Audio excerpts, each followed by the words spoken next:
made to work until they had paid the cost of transporting them by ship and then set free. It doesn't take a Jew long to discover what his brothers are doing, so a group of Jews settled in Charleston, South Carolina, where they set up distilleries for making rum and whiskey.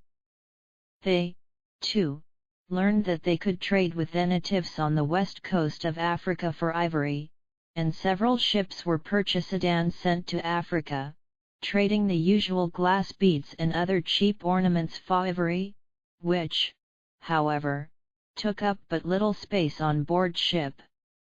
It occurred to these Jew traders that they could supply the plantations in the south with black ivory, needed under swampy and malarial conditions which European labor could not tolerate without sickness, and which would not only fill the holds of their ships, but bring enormous profits. This same group had earlier tried selling Indians as slaves, but they found them completely unsatisfactory, as the Indians would not tolerate this type of work.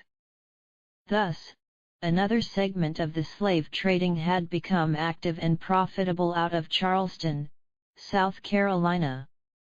Several shiploads of black slaves were sent by the Dutch West Indies Company to Manhattan. During this time there were a number of plantation owners established in the West Indies, and two Jews, Erzier and Sayer, with strong Rothschild connections in Spain, formed an agency called ASIENTO, which later operated in Holland and England.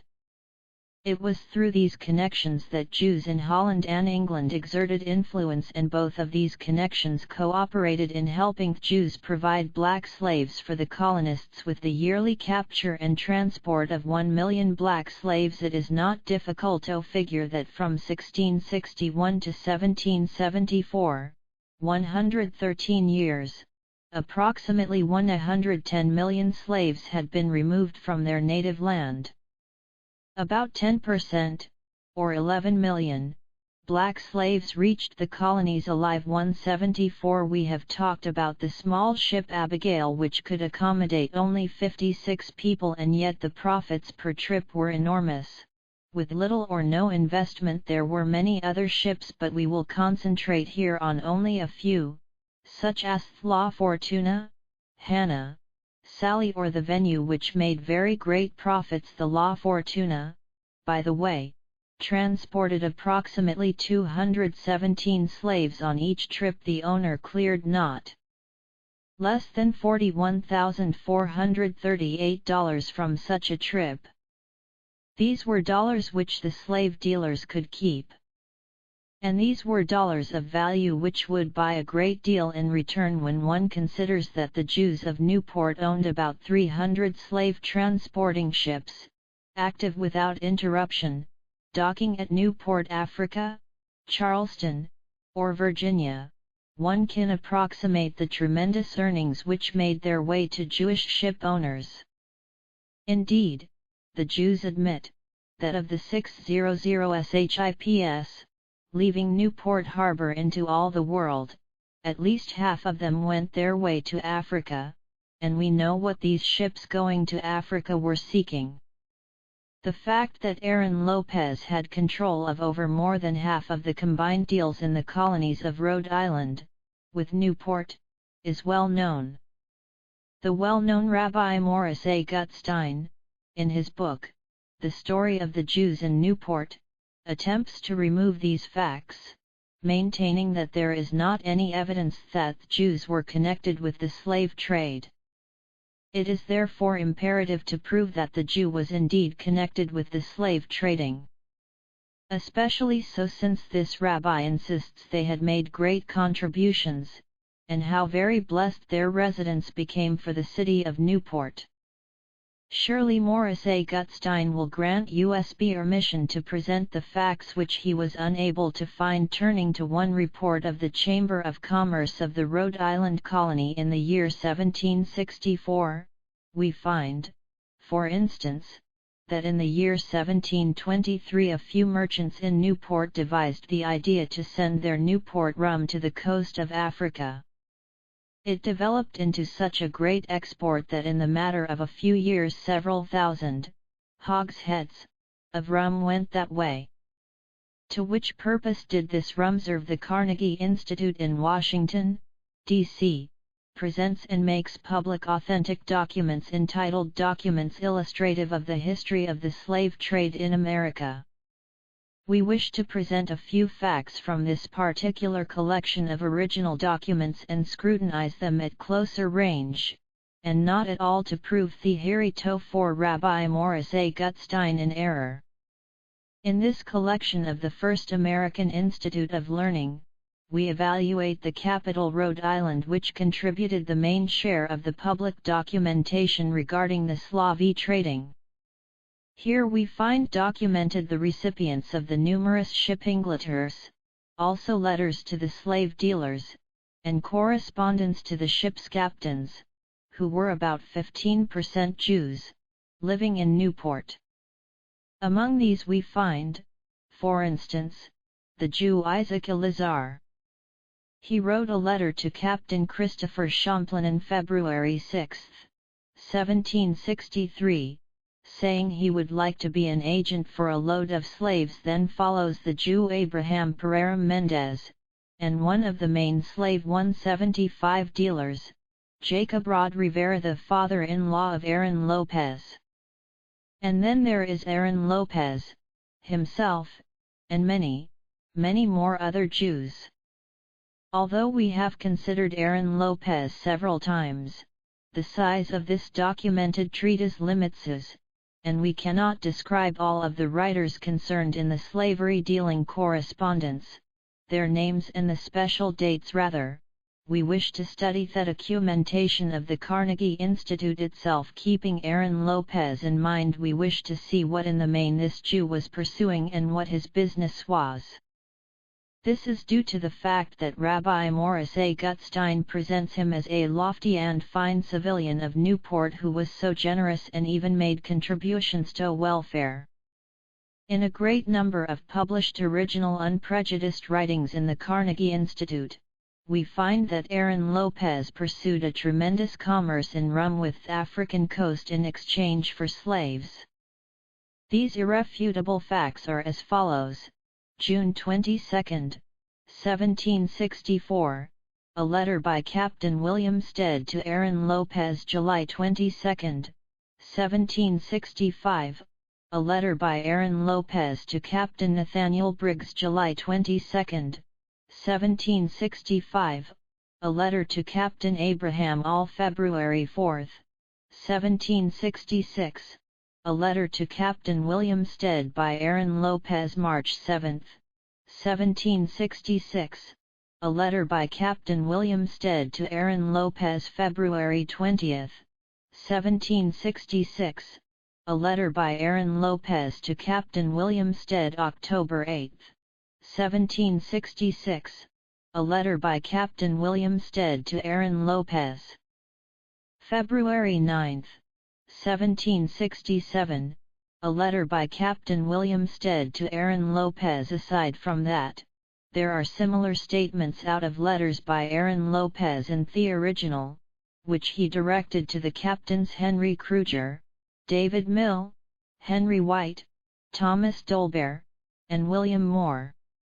Indeed, one letter by Captain William Moore to Aaron Lopez and Company is particularly revealing, and of special mention at this point. We wish to remark on the main contents of this letter, in which Captain Moore writes, "I wish to advise you that your ship and docked here night before last with 112 slaves, consisting of 35 men, 16 large youths, 21 small boys, 29 women, 2 grown girls, 9 small girls, and I assure you this is such a one rum cargo, rum in exchange for slaves, which I have not yet encountered. Among the entire group there may be 5 to which one could take exception." The date of the above letter was November 27, 1773. We have not yet concluded, because of lack of space, the excerpts and grateful compilations made available by the Carnegie Institute. On November 29, 1767, the Jew Abraham Pereira Mendez, who had been cheated by one of his kind from Charleston, where he had journeyed to better control his black cargo, wrote Aaron Lopez at Newport, "These Negroes, which Captain Abraham all delivered to me, were in such poor condition due to the poor transportation, that I was forced to sell 8 boys and GIRLS 176 FOR a mere £27, 2 other for £45, and 2 women each for £35. No doubt, English money." Abraham Pereira Mendez was very angry and accused Aaron Lopez of cheating him. This letter delineates to us that this generous and fine citizen of Newport was insatiable in his greed for money. This is what caused the Rabbi Morris A. Gutstein to present this nobleman, Aaron Lopez, to pursue his objectionable methods. Negroes presented to him but a commodity. In all of the letters which the Carnegie Institute published, it stresses the lack of human sympathy for the poor Negro slaves. This lack of feeling and compassion for the abused and pitiful blacks at the hands of their Jewish dealers, can be read out of the diary of a captain who manned a ship owned by Aaron Lopez. The entrees concern a trip from the African coast to Charleston. Moreover, the authentic documents, published by the Carnegie Institute in Washington, D.C., calling attention to an organization which had heretofore known little or nothing about, neither had they encountered further publicity in books or newspapers. Therefore, it is not to be wondered at that the facts of the leading share of American Jews in the slave trade could be pointed out as a monopoly, and unknown to the non-Jewish Americans, including the great masses of people all over the world. Others, however, acquainted with the facts, had good reason to remain painfully quiet. The captain of another ship, the Othello among other things, makes the following entries in his diary: February 6, 1 man drowned in the process of loading. March 18, 2 women went overboard because they had not been locked up. April 6, 1 man dead with flux. No doubt an illness. April 13, 1 woman dead with flux. May 7, 1 man dead with flux. June 16, 1 man dead by Cap Henry. June 21, 1 man dead by James Fluss. July 5, 1 woman dead with fever. July 6, 1 girl, sick for 2 months, died. This vessel was on its way for 5 months. What terrible and unspeakable suffering was the lot of these millions of blacks, who were torn with brutal force from their friendly African huts, jammed together, like animals below deck, and then sold with less concern than selling a head of cattle. Small wonder that 10 of them died, being purchased for just a few dollars, and then sold for the sum of $2,000,000. Some Negroes managed, through insurrection, to gain control of one or another ship and turned it around, with full sails, toward their African home. The crew of one slave ship, 3 Friends for instance, tortured their black cargo in such a 177 manner that the Negroes reciprocated in a bloody rebellion. They killed the captain and the entire crew and threw the dead overboard. They then sailed back to Africa, where they had barely escaped their hard-won freedom. A similar fate struck the slave ship Amistad. Among the slaves was the son of an enemy tribal chief. Once the ship was under way, he schemed with his compatriots to attack the ship's crew. Following a bloody battle, they managed to capture the captain. The Negro prince forced him to turn back to Africa. Then in the evening, under cover of darkness, he changed his course, zigzagged for months until he came close to the American coast, and encountered a government ship. This took place in the year 1839, when slave trading was already forbidden and illegal. The Negro slaves were freed and the captain punished. These sea voyages were not without danger when they had black cargo, which accounts for the fact that Jews most always engaged non-Jewish captains. The slave dealers preferred to remain in their offices and counted the fat winnings following each journey, such as Aaron Lopez, who left his heirs one-off largest fortunes in the New England era. When reviewing the documented facts contained herein, it is important that O'Neill Ways remembers that it was a lucky captain who did not lose more than 9 out of 19 slaves on the return trip. It is equally important to remember that these poor black creatures had to lie in human excrement for the entire trip. Think of it. No wonder sickness and disease took such a high toll. Remember the figures. Approximately 110 million black people were captured and removed from their homeland in Africa. Only 11 million of these black slaves reached the colonies alive, and the Jews still talk about the Germans and Hitler and how 6 million Jews were exterminated during World War II. This is the greatest lie ever perpetrated upon the people of the world, whereas the story of the poor black slaves is documented with truth. The evidence is still available for the people of the world to see. The Carnegie Institute of Technology is located in Pittsburgh, Pennsylvania. As this document is distributed, eventually reaching the hands of the Jew, the evidence will probably be removed and destroyed until finally all documentation is removed, which is damaging to the Jew. The Jews have been engaged in this practice for centuries. Truth, however, truth which bears fact cannot remain covered or hidden forever, and more truths are being disclosed by those of you who intend to free America of these sons of the devil, the Jews. 178. The published documentation contained herein was obtained from the Carnegie Institute of Learning, presently known as the Carnegie Institute of Technology.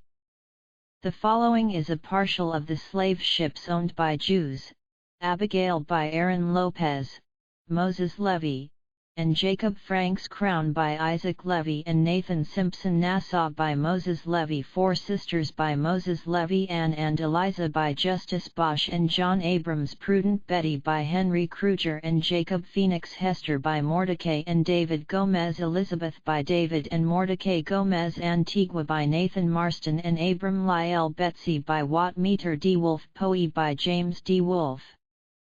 White Horse by January D. Sweeves. Expedition by John and Jacob Roosevelt. Charlotte by Moses and Sam Levy and Jacob Franks. Carico by Moses and Sam Levy. Slave runners, also owned by Jews, were the La Fortuna, the Hannah, the Sally, and the Venue. Some of the Jews of Newport and Charleston who were engaged in the distillery or slavery trade, or both, were Isaac Gomez, Haman Levy, Jacob Malhadou, Naphtali Myers, David Hart, Joseph Jacobs, Moses Ben Franks, Moses Gomez, Isaac Diaz, Benjamin Levy, David Chevum, Jacob Pinto, Jacob Turk, Daniel Gomez, James Lucana, Jandis Weaves, Felix, Cha-Cha, D. Souza, known as the Prince of Slavers, anscond only to Aaron Lopez, Simeon Potter, Isaac Eliezer, Jacob Rod, Jackal, Idadriggs Rivera, Haim Isaac Carregal, Abraham Turo, Moses Hayes, Moses Lopez, Judah Turo, Alberto Mendez and Abraham, all of some 600 ships leaving the port of Newport.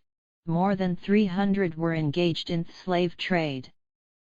A typical cargo of one ship, La Fortuna, was 217 slaves, which cost about $4,300 and sold for $41,438. Only about 10% of the slave ship captains were Jews, not wanting to subject themselves to the rigors of the 6-month journey. They preferred to stay at home and continue their distillery operations, which continued to supply rum and whiskey to the Indians for many years at a very great profit. References: Documentation 179. Elizabeth Donnan, 4 vols. Documents illustrative of the history of the Slavi trade to America, Washington, D.C., 1930 to 1935. Carnegie Institute of Technology, Pittsburgh, Pennsylvania. Adventures of an African Slaver, by Malcolm Cowley, 1928. Published by Albert and Charles Borey, New York. The Story of the Jews in Newport, by Rabbi Morris A. Gutstein. The Jew Discovers America, by Thmar Cranes. The International Jew, by Henry Ford. The Plot Against the Church, by Maurice Pina. E. Protocol for World Conquest, 1956, by the Central Conference of American Rabbis Behind Communism, by Frank L. Britton. We cannot undertake even this brief history of the modern Jew without taking note of a phenomenon which has confounded Gentile societies for 20 centuries. This is the ability of the Jewish people to collectively retain their identity despite centuries of exposure to Christian civilization. To any student of Judaism, or to the Jews themselves, this phenomenon is partly explained by the fact that Judaism is neither mainly a religion, nor mainly a racial matter, nor yet is it simply a matter of nationality. Rather it is all three, it is a kind of trinity. Judaism is best described as a nationality built on the twin pillars of race and religion. All these is closely related to another aspect of Judaism, namely the persecution myth. Since first appearing in history, we find the Jews propagating the idea that they are an abused and persecuted people, and this idea is, and has always been, central in Jewish thinking. The myth of persecution is the adhesive and cement of Judaism. Without it, Jews would have long since ceased to exist. Their racial religious nationality notwithstanding, it is a fact that the Jewish people have suffered numerous hardships in the course of their history, but this is true of other peoples too. The chief difference is that the Jews have kept score. We must repeat, they have kept score. They have made a tradition of persecution. A casual slaughter of thousands of Christians is remembered by no one in 50 years. But a disability visited upon a few Jews is preserved forever in Jewish histories. And they tell their woes not only to themselves, but to a sympathetic world as well. http://www.radioslam.org/islam/english/toryad/who_brought_slaves_to_America. HDM 180181. Jewish gangsters raped, killed children as young as 2 on film. Jewish child porn/snuff film ring discovered. Subject: Jew kitty snuff porn. Date: Friday, October 13, 2000, 12:24. Italian and Russian police break up child snuff porn ring. Mon October 9, 1739 and 53 seconds. 2000 ROME, Italy. Italian and Russian police, working together, broke up a ring of Jewish gangsters who had been involved in the manufacture of child rape and snuff pornography. 3 Russian Jews and 8 Italian Jews were arrested after police discovered they had been kidnapping non-Jewish children between the ages of 2 and 5 years old from Russian orphanages, raping the children, and then murdering them on film. Mostly non-Jewish customers, including 1,700 nationwide, 600 in Italy, an unknown number in the United States, paid as much as $20,000 per film to watch little children being raped and murdered. Jewish officials in a major Italian news agency tried to cover the story up, but were circumvented by Italian news reporters, who broadcast scenes from the films live at prime time on Italian television to more than 11 million Italian viewers. Jewish officials then fired the executives responsible, claiming they were spreading blood libel. Throughout history, various groups have accused sects of Jews of ritually murdering small children. One such account, that of Hugh of Lincoln, led to the expulsion of all Jews from Britain in the 13th century. Such accounts have generally been discounted, but are so widespread that Jewish organization Shave developed a name for them: blood libel. The American group the ADL was founded to defend a Jew, Leo Frank, accused of raping and murdering a 5-year-old girl, Mary Fagan, in his Atlanta pencil factory in 1913. The ADL claims he was innocent. A mob lynched him after the governor commuted his death sentence to life in prison. Though AP and Reuters both ran stories on the episode, the United States media conglomerates refused to carry the story on television news, again saying the history would prejudice Americans against Jews. Jewish gangsters in Russia have become increasingly linked to traffic in white slaves and prostitutes through Israel, according to a recent report in the Jerusalem Post. Israel turns an official blind eye to forced prostitution, and does not punish Israeli citizens who choose to own sex slaves, as long as the slaves are foreign and non-Jews. 182 Observer, Sunday, October 1, 2000. Britain is a key link in the biggest ever international investigation into the production and supply of pedophile snuff movies, in which children are murdered on film. An Observer investigation can reveal the key suspect in the inquiry, a Russian who was arrested last week in Moscow for distribution of thousands of sadistic child porn videos and pictures, was traced following the seizure of his products from British pedophiles. Dmitry Vladimirovich Kuznetsov, a 30-year-old former car mechanic in Moscow, was identified after British customs and police traced the origin of violent child porn videos found in the UK back to Russia. Last week, Italian police seized 3,000 of Kuznetsov's videos on their way to clients in Italy, sparking an international hunt for pedophiles who have bought his products. The Italian investigators say the material includes footage of child rendering during abuse. Prosecutors in Naples are considering charging those who have bought the videos with complicity in murder. They say some may have specifically requested films of killings. British authorities yesterday confirmed that scores of Kuznetsov's videos, produced in his small flat in Moscow's rundown Vikino district, have been found in the UK. They are concerned that snuff movies in which children are killed may have also been imported. Around a dozen British men have already been arrested and charged with offences alleged to be connected to the Russian tapes. A second Russian child porn ring, which allegedly had a British distributor, was broken up earlier this year. The investigation into the importing of violent Russian child porn, which led to the identification and subsequent imprisonment of Kuznetsov, started about 15 months ago after customs seized material coming into the country. Since then there have been dozens of other finds. We have seen some very nasty stuff involving sadistic abuse of very young children, but actual deaths on film takes it a whole step further. That is very worrying, said one senior customs officer this weekend. British pedophiles were paying between £50 and £100 for Kuznetsov's tapes, the FISER said.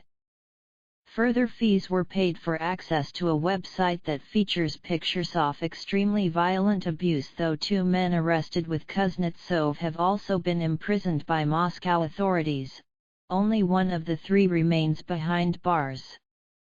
Dmitry Ivanov was sentenced to 11 years for actually participating in the abuse that was being 183 filmed. The others were released under an amnesty aimed at clearing Russia's overcrowded prisons when officers from the Moscow Criminal Investigation Department raided Kuznetsov's flat. They found 2 boys in a makeshift studio.